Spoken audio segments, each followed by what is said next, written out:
ഇന്ന് രാവിലെ തൊട്ട് എനിക്ക് ഒരു മെസ്സേജസ് വരുന്നുണ്ട്. അതായത് Jai Hind, I am assistant commando Santhosh Kumar, CRPF officer. പിന്നെ കുറേ വീട്ടിൻ്റെ സാധനങ്ങളുടെ ഫോട്ടോസാണ്.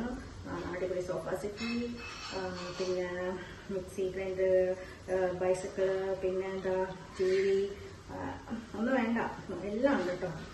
അപ്പോൾ ബാക്കി മെസ്സേജ് വായിക്കാം. All items are good condition, all item price ₹95,000 കേട്ടോ. അത്രേ ഉള്ളൂ, 95,000 ഉള്ളൂ കേട്ടോ.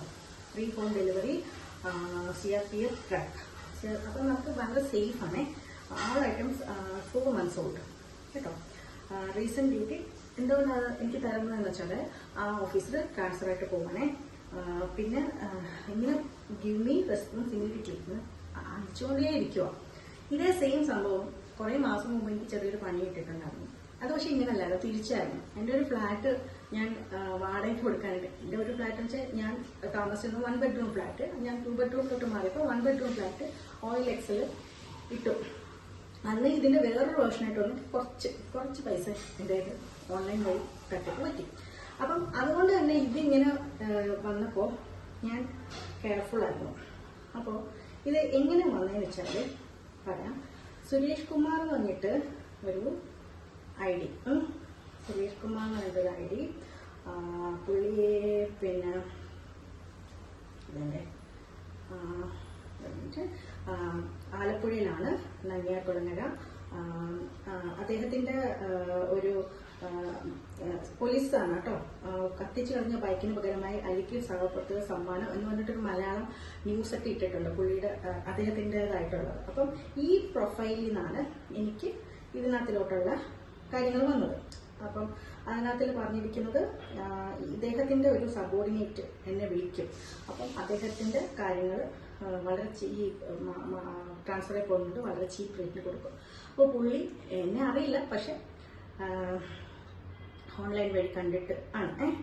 അപ്പോൾ ഇതിനകത്തിൽ ഞാനിത് സൈബർ സെല്ലിൽ പറഞ്ഞപ്പോൾ ഒരിക്കലും എനിക്കൊരു ഇത് പറ്റിയത്, അത് പറയുന്നതെന്ന് വെച്ചാൽ എനിക്ക് പറ്റിയത് ഞാൻ തുറന്നു പറഞ്ഞതെന്ന് വെച്ചാൽ, നമുക്ക് ചില നേരം നമ്മുടെ എന്താ പറയുക യുക്തിയൊന്നും പാളിപ്പോകുമല്ലോ. അങ്ങനെ ഒരു സമയത്ത് ഇതുപോലെ ഹയർ ഒഫീഷ്യലാണെന്ന് പറഞ്ഞ് എന്നെ കോൺടാക്ട് ചെയ്തപ്പോഴാണ് എനിക്ക് പറ്റിയത് ആ ഒരു അബദ്ധം. അതുകൊണ്ട് തന്നെയാണ് ഇങ്ങനൊരു സംഭവം വന്നപ്പോൾ പെട്ടെന്ന് ഞാൻ സൈബർ സെല്ലിൽ ഇൻഫോം ചെയ്തത്. അപ്പം ഈ സുരേഷ് കുമാർ എന്ന് പറഞ്ഞ സാർ ആക്ച്വലി ഉള്ള ഒരു വ്യക്തി തന്നെയാണ് ഞാൻ അന്വേഷിച്ചപ്പോൾ. പക്ഷെ അദ്ദേഹത്തിന്റെ ഫോട്ടോസും ന്യൂസും ഒക്കെ എടുത്തിട്ടാണ്, കണ്ടോ, ഒന്ന് കാണിച്ചേ മോളെ, അടുത്തോട്ടൊന്ന് കാണിച്ചേ, കണ്ടോ, ഇത് വെച്ചിട്ടാണ് ഈ മോളൊന്ന് അടുത്തോട്ട് വെച്ചേ, ഈ ഫോട്ടോ ഒന്ന് അടുത്തോട്ട് വെച്ചേ, കണ്ടോ,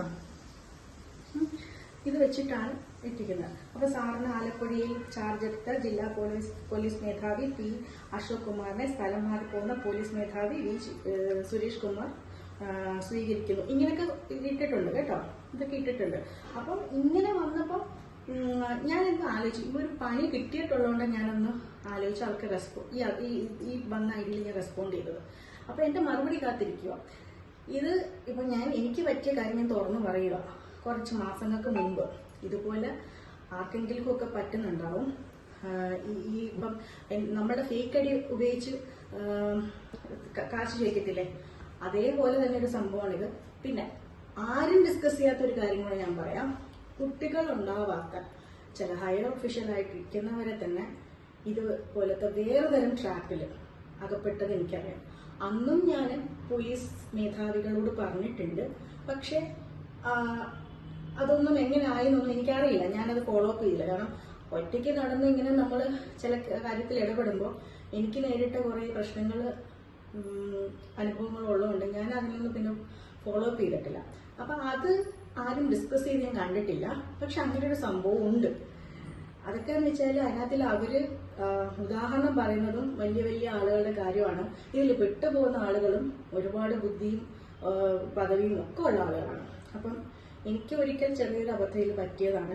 ഇപ്പൊ ഇന്ന് രാവിലെ തൊട്ട് ഈ ഒരു സംഭവം അവരെന്റെ മറുപടി കാത്തിരിക്കുകയാണ്. ഞാൻ ഓൾറെഡി സൈബർ സെല്ലിലൊക്കെ ഇൻഫോം ചെയ്തിട്ടുണ്ട്. അപ്പം അവര് പറയുന്നത് ഇതൊരു കുറെ നാളുകൊണ്ടേ ഉള്ളൊരു സംഭവമാണ്.